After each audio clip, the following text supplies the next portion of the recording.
From the outside, the glittering wealth of Southeast Asia's resort towns promises luxury and escape. But step just past the neon lights, and you find brutal 10-foot concrete walls topped with razor wire. This chart shows the staggering scale of the crisis hidden behind those walls. A single illicit industry now generates up to $19 billion annually, completely dwarfing the country's legitimate economic sectors. To understand how an operation this massive was built, we have to look back to the late 2010s, when a wave of foreign investment drove a massive casino boom along the Cambodian coast. Cities like Sihanoukville saw dense construction projects fill the coastline with sprawling, cavernous gaming floors. They became the physical epicenter of regional gambling, designed to host thousands of tourists at a time. These properties were designed to keep people inside and keep money flowing. The developers didn't know it at the time, but this legal real estate boom inadvertently constructed the heavily fortified, self-contained infrastructure that criminal syndicates would soon weaponize. In 2019, a sudden nationwide ban on online gambling crippled the sector. Months later, the COVID-19 pandemic hit, wiping out international foot traffic and leaving these massive complexes completely empty. Criminal syndicates adapted instantly. They moved into the vacant hotels, casinos, and special economic zones, repurposing the empty real estate into digital fraud centers. The syndicates rapidly fortified the spaces. They installed heavy iron gates and military-grade razor wire to control exactly who could enter and, more importantly, who could leave. Faced with empty rooms and lost tax revenue, the government allowed this new industry to settle into the existing infrastructure. A massive shadow economy began to take root, replacing legal profits with the revenue of organized crime.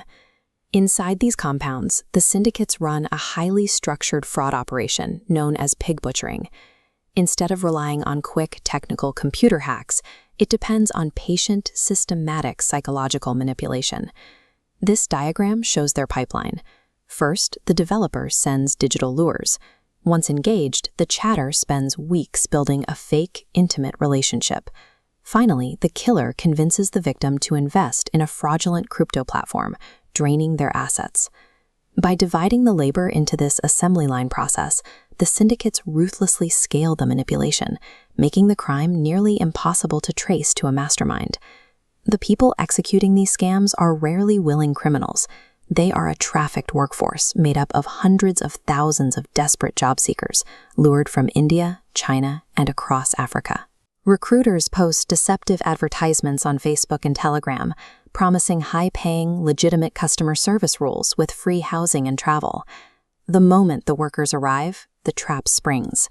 Their passports are immediately confiscated, and they are sealed inside these prison-like complexes.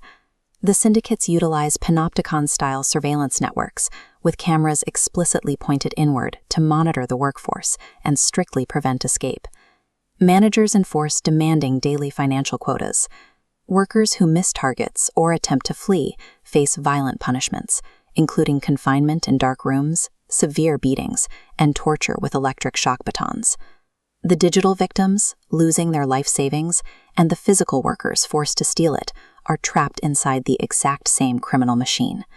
The sheer scale of the abuse eventually triggered massive international blowback. Organizations like the UN and Amnesty International expose the presence of over 100,000 modern slaves, linked to $37 billion in global financial losses. The Cambodian government mounted a rapid public relations response. They formed anti-scam task forces and officially pledged total eradication of the compounds by 2026. Authorities broadcasted enforcement actions to the world, featuring tactical police forces raiding compounds and the high-profile extradition of foreign crime bosses. To international observers, these loud, highly visible actions created the convincing illusion of a systemic collapse.